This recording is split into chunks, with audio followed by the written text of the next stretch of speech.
I just finished posting a story on Milwaukee, asking what the hell happened to Milwaukee? How did this once great center of American middle class turn into a dark and dangerous and chocolate city? And why are so many people okay with that? Well, maybe I posted it too soon because, just in my email just a few minutes ago, I just got 2 more stories from Milwaukee and the surrounding areas. 2 nasty bits of business. Let's get to them because we have the people involved in these stories have a lot of questions. And we're going to give them a lot of answers. The woman says that she was replying to birthday messages last Friday when she cracked her door to get out. That's when the suspect flung it wide open, said nothing to her, but started punching her in the face with brass knuckles. This Milwaukee area woman does not want to share her name, but wants you to see her face when she made it to the hospital. Someone attacked her in this grocery store parking lot at 27th and Grange Friday, leaving behind fractured bone, shifted teeth, and bruises. I tried kicking him and hitting him back, but I couldn't do it. I couldn't get him. A female accomplice was with him, shouting directions. Take her purse, take her purse. She says she let the man hit her as she reached for her pepper spray. And as soon as I fell for it, I just knew at that moment that I was going to be okay. I was going to get him. And she did, not letting off the nozzle until he held his face and took off. I'm small and petite and I'm a woman, but I'm pretty strong and I'm pretty mighty too. Greenfield police believe her attacker is a light-skinned black man in his early 20s, about 5'5" with a thin build, wearing dark-colored zip-up hoodie and jeans. The other suspect was a black woman in her late 20s with ombre-style hair, about 5'7" with a thin build, wearing a pink hat, pink tank top, and jeans. I want to sit down with them and have a conversation with them and just ask them why they would do that. If you have any information about this crime, call the number on your screen. That's 414-761-5300. Detectives believe that these suspects may have been trying to carjack this victim. So all of the crimes occurring in the same part of town, the 2 most recent, happened in the wee hours of the morning today. The crooks swiping a van at gunpoint, a van that later crashed. Katie Crowther talked to a man struck by the stolen van in Milwaukee, but first, Rebecca Cluft talked to a TOSA victim. Rebecca. George, from the beginning, these carjackers have been bold and aggressive. In one case, they took a woman from this parking spot right here and dragged her halfway down the block. A quick afternoon errand is no longer the same for one Wauwatosa mother. I did stop at the store tonight and I looked 7 times before I even got in my car. That car is a rental right now because Friday afternoon, Heather Williams stopped at Tosa Liquor to use their ATM. She was getting back in her car when 2 people walked by her. I put the keys in my left hand to open my car door, and that's when I felt someone brush up against me and then rip really hard.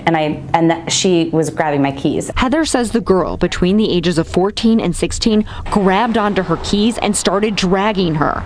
When Heather let go of the keys, the girl tossed them to her accomplice, an older male teenager who got into Heather's car. I jumped in after him to try and get the keys away from him. He pushed her out and locked himself in Heather's car. And then I jumped on the hood of the car and I latched on, and then he hit the car in reverse and went backwards, and that's when I fell off the hood of the car. Police say at least 2 girls and 2 boys are part of the crew carjacking people around Wauwatosa. Since Friday, police suspect the crew of swiping 6 cars. Now Heather has a simple message. And I think if there's one thing that I learned from this, it's to always be aware, regardless of where you are, how safe you think you might be. Boy, that first story was really a nasty bit of business. This tiny little Asian woman, I think she was a student at the University of Wisconsin.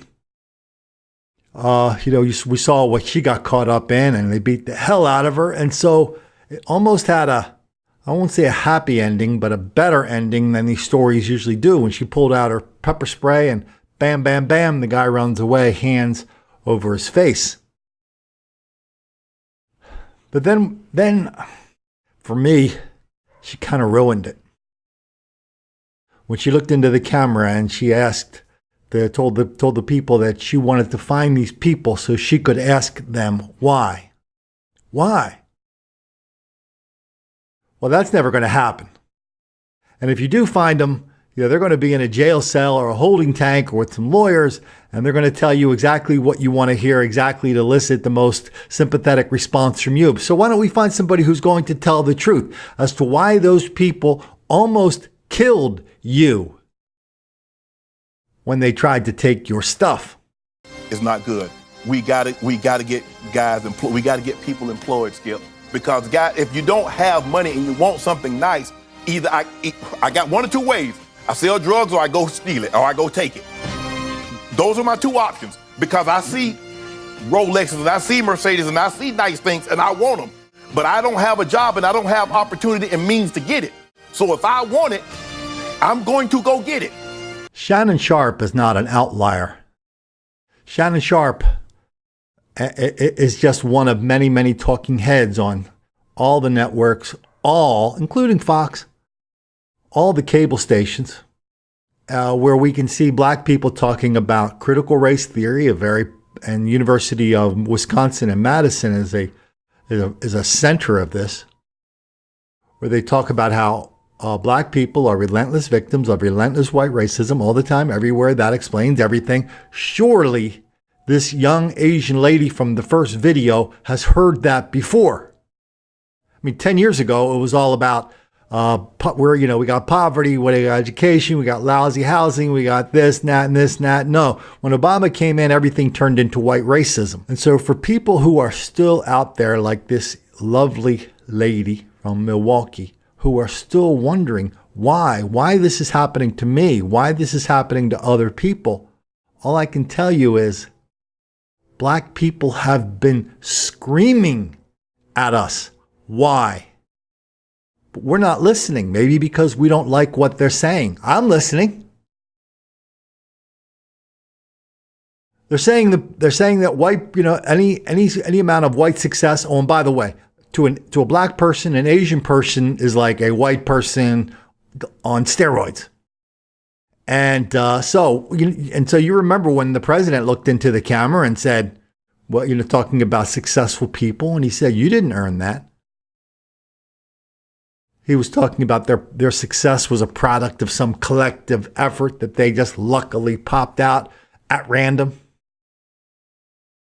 Well, that's the mythology that black people believe in successful white people, but especially for successful Asian people. Because we know that the presence of Asian immigrants in this country puts the lie to the entire myth of black victimization. I happen to know a lot of Asian people all over the country, a lot in the Bay Area especially.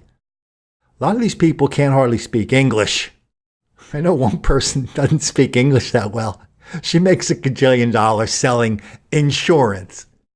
The business where you have to be a little bit glib and you have to have all your answers down and you have to have all the, responses to all the objections, how you overcome objections. She makes money in the insurance business as a salesperson.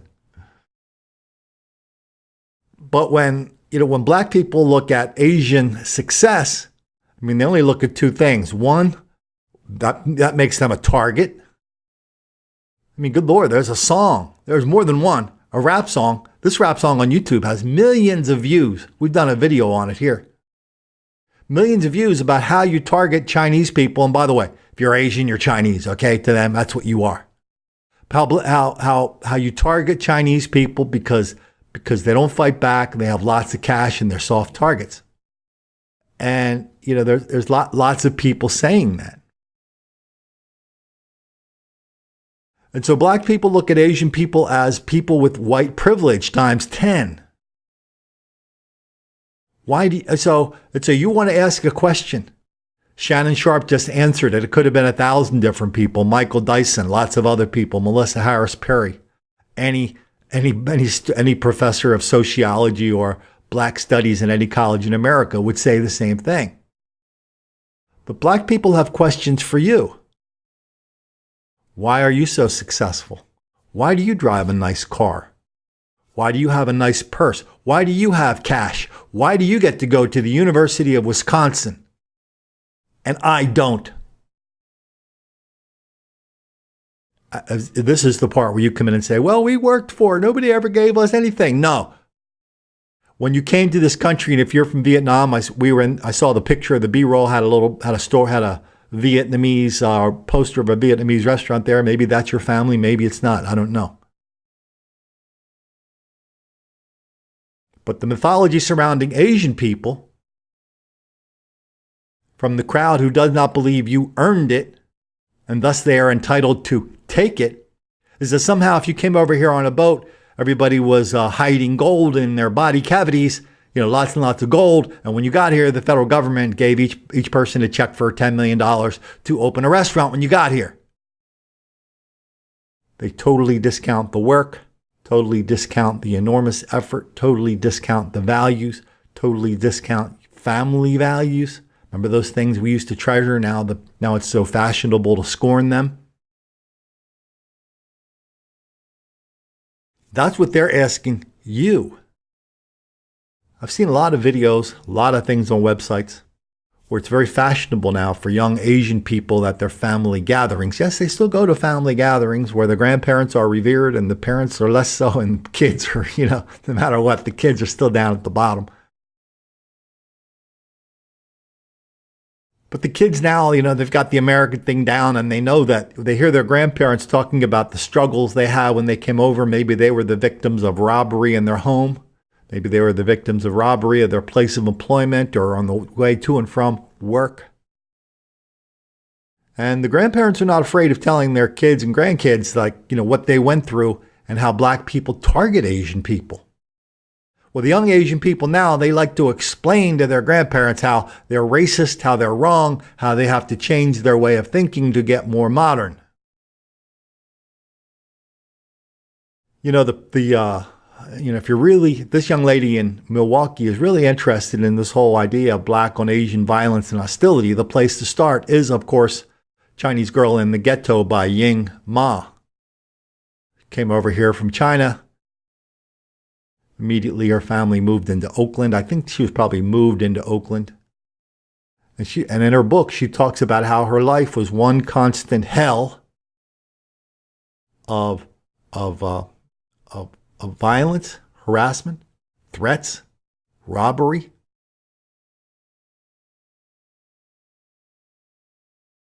And what that all meant to her. That's the first place you start. The second place you start is my playlist of black on Asian violence here. Lots and lots. We have lots of videos just documenting it, but lots of videos. Thinking of one out of San Francisco where they got a couple people just out of prison and they said, hey, why did you target Asian people? This was at a time when San Francisco, where the local paper ran a column, not a news story, a column that talked about a recent police report that said of the street crimes in San Francisco, 85% of the street robberies were black on Asian. They call black on Asian crime in San Francisco the dirty little secret. That's still happening rampantly in that area. And every Asian person up there knows it, completely aware of it. We're starting to pick up a ton of Asian viewers here, including a lot from China. So start with Ying Ma. Go to my playlist. Look, we document this enormous amount of black on Asian hostility. If you don't know that by now, there's only one reason. It's because you don't want to know it. You're not listening.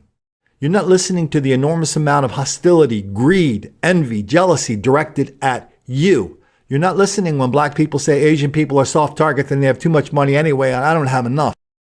And then we move over to that suburb of Wisconsin where the young lady who was attacked, beaten, carjacked, 6 carjackings in 6 days, did they say?